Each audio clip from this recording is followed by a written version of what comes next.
Periodically, people suggest certain theories about certain characters in the Bible and try to make the connection with a particular person in the Bible mentioned with someone who actually is known about through history and archaeology. And one of the latest ones is people have tried to make the connection with an Egyptian person by the name of Senenmut with Moses.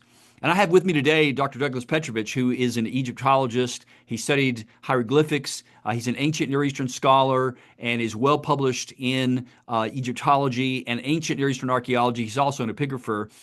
So, Dr. Petrovich, first of all, who was Senenmut, and perhaps give us some of the top reasons why you think he's very likely not Moses. Sure, Ted. It's great to be with you and your listeners. So, Senenmut was a very important official in the 18th dynasty of Egypt. He lived during the reigns of Thutmose I, Thutmose II, and the co-regency between Thutmose III and Hatshepsut. He became the most powerful nobleman among all of the officials who served under Hatshepsut, and she, of course, was a female king. Yes. So he oversaw building projects at sites like Karnak and Luxor and Deir el-Bahari and Hermonthis. And among his projects at Karnak, he erected the female king's great obelisks that you often see in magazines and in photos. Senenmut also served as the co-commander of the Punt expedition, which is a place they went to by ship to the south of Egypt. And there they acquired some incredible items such as ivory tusks, panther skins, ostrich eggs, precious metals, and exotic animals. So I want to now answer the question, who was the first person to suggest that Senenmut may be Moses? I'm not sure if I know the very first person, but I think I know the earliest that we know of it from publications, and that goes back to 1989. There was a man named Joe Lomuzio who published a detailed article about the lifetime of Moses and its connections with Egypt and Egyptology.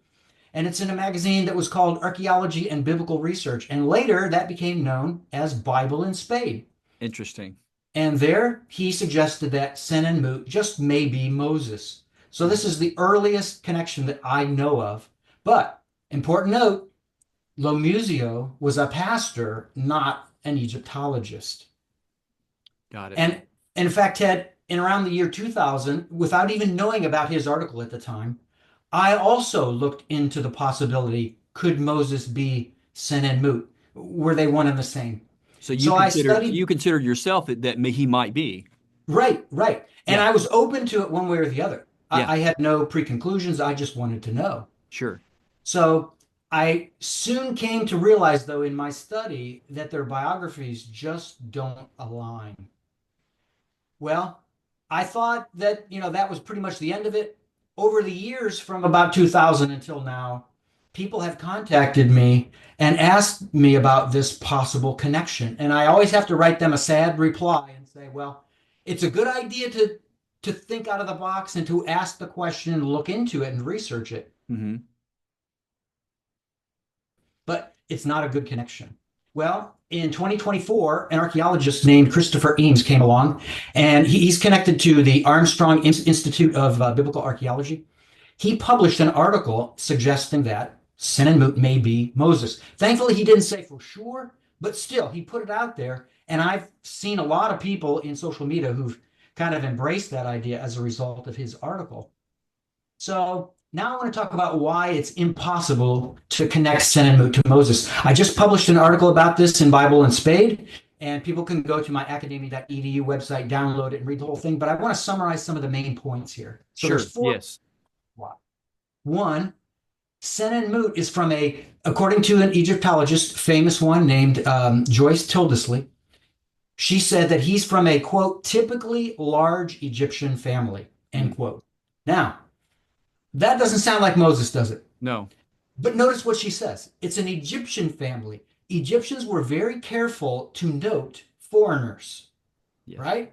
Like the Hyksos or whoever. Exactly. Asiatics, whatever. Yes. And she correctly calls him or refers to him as coming from an Egyptian family. So what did his family look like? Senenmut had three brothers and two sisters, all with Egyptian names. None of them had Semitic names. Hmm. Moses had one brother and one sister. We know of them because he writes about them almost profusely, doesn't he? Yes. And you can't dispute that.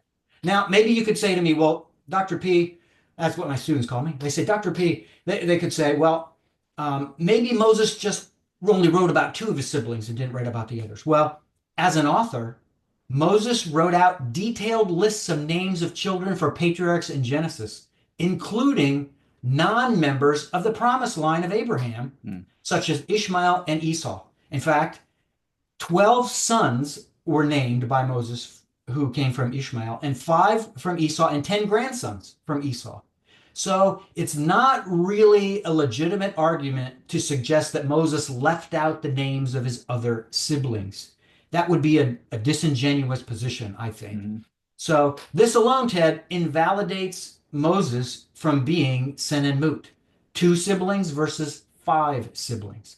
Then Moses and Senenmut came from the complete opposite ends of Egypt. Moses was born at Peru-Nefer, also known as Avaris, and in the Bible it's known as Ramses, and that's in Lower Egypt, near the Mediterranean Sea, along the eastern Nile Delta. And that site is one of only 2 royal cities in Egypt at the time. And we know this, Ted. Moses was pulled out of the water by a princess of Egypt. So a princess of Egypt is only going to be located at one of the royal cities. That's right. That would either be Peru-Nefer, Avaris, or Memphis, the capital city. There's no other option. So what about Senenmut? It's known that he was born in the city of Armant, which is located in Upper Egypt. So there's Lower Egypt, there's Middle Egypt, and there's Upper Egypt. He was from the complete opposite part of Egypt. At the southern end of the Nile River's Kanah Bend, near Thebes, or between Thebes and Gebelon. And as the crow flies, and of course in the ancient world, you don't travel by crow flight, do you? But as the crow flies, those locations are 813 miles apart from one another. So how in the world are we going to connect Moses with Senenmut when they're over 800 miles apart where they grew up? It makes no sense at all. Right.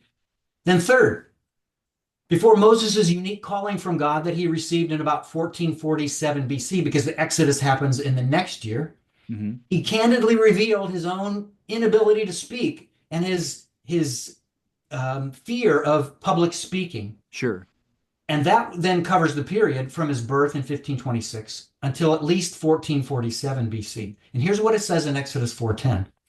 O Lord, I have not been a man of words, neither recently, nor prior to that, nor long ago. Did you catch that? Yep. Not recently, not prior to recently, and not long ago. What's that telling us? His whole life, he's not been a man of words. You have chosen, or you have spoken to your servant because I am slow of speech and slow of tongue. That's what he said. Wow. Well, what Moses describes of himself is the opposite of what Senenmut was during those same years, because they were contemporaries. Yep. Senenmut's main strength was his ability as a leader, an organizer, and an administrator, all of which required verbally motivating others to accomplish demanding tasks in Egypt. Yep. His career, that consisted of holding more than 20 offices during Moses' first 40 years in Egypt, required an enormous amount of leadership skill, plus persuasive ability with relational conversation, as well as public speaking. This includes offices such as overseer of Amun's granaries, overseer of the works of the king at Karnak, and so forth.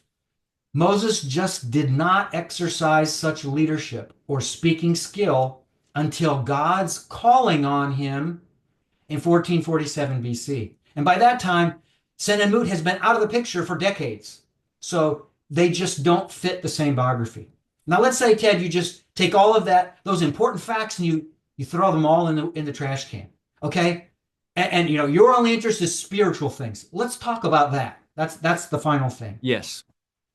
One of the most profound differences between the two is visible in the spiritual realm, especially as it relates to the allegiance to deity, to one's God or gods, right? Yep. What does it say about Moses? According to Numbers 12, 3 and 7, Moses was faithful in all of God's household and humbler than any man who was on the face of the earth, right? Mm-hmm. According to Hebrews 11, he chose to endure ill treatment with the people of God over the enjoyment of the fleeting pleasures of sin and to consider the reproach of Messiah as greater riches than the treasures of Egypt. And by the way, Senenmut became extremely rich as Moses was growing up in Egypt, exceedingly rich. And in fact, Senenmut cannot be called faithful to the God of Abraham, Isaac, and Jacob, like the Bible requires of Moses in his youth. For one thing, the meaning of his name declares his spiritual allegiance to another God, because his name means brother of Moot. Well, who is Moot? Moot was a goddess, the consort of Amun. In fact, she was the great queen of the gods. And so he called himself brother of the queen of the gods of Egypt. That doesn't sound like Moses. No. And this harmonizes well with Senenmut's actions because he placed the standing figure of Moot inside of his sarcophagus. So that's at the very end of his lifetime. Mm-hmm. And he named his parents on a statue in the temple of Moot at Karnak. So he's connected with this god in all kinds of ways. But that's not all. Fragments of his sarcophagus reveal the kneeling figures of the goddesses Isis and Nephthys carved at both ends of the sarcophagus, while the four sons of Horus and two manifestations of Anubis decorated the sides. Inside the sarcophagus was a standing figure of Nut, the goddess of the sky, with her arms stretched widely and extended up the sides of the box. Mm-hmm. Senenmut served in numerous Amun-based offices. So here's another god, the god Amun, overseer of Amun's granaries, controller of the hall of Amun, overseer of the works of Amun, and more. He placed statues of himself in most of the major temples around Thebes. Does that sound like Moses? No. Including one within the courtyard of the great temple of Amun at Karnak. Over 60 small representations of Senenmut, either kneeling or standing with his hands outstretched, were discovered to be hidden within Hatshepsut's temple at Deir el-Bahari. Inscriptions accompanying them make it clear that Senenmut was engaged in worshiping both the god Amun and worshiping Hatshepsut, the living deity of the queen, meaning the one who's leading Egypt. And at the time, of course, she's a king even. So all of this evidence reveals that Senenmut was a full-blown polytheist who is faithful to Egypt's pantheon of gods. And that certainly contradicts the Bible's spiritual portrayal of the young Moses that's recorded in Numbers 11 and Numbers 12 and Hebrews 11. Absolutely. Thank you so much, Doug. One last quick question, and that is, it's kind of a dumb question. Have archaeologists, Egyptologists discovered Senenmut's mummy?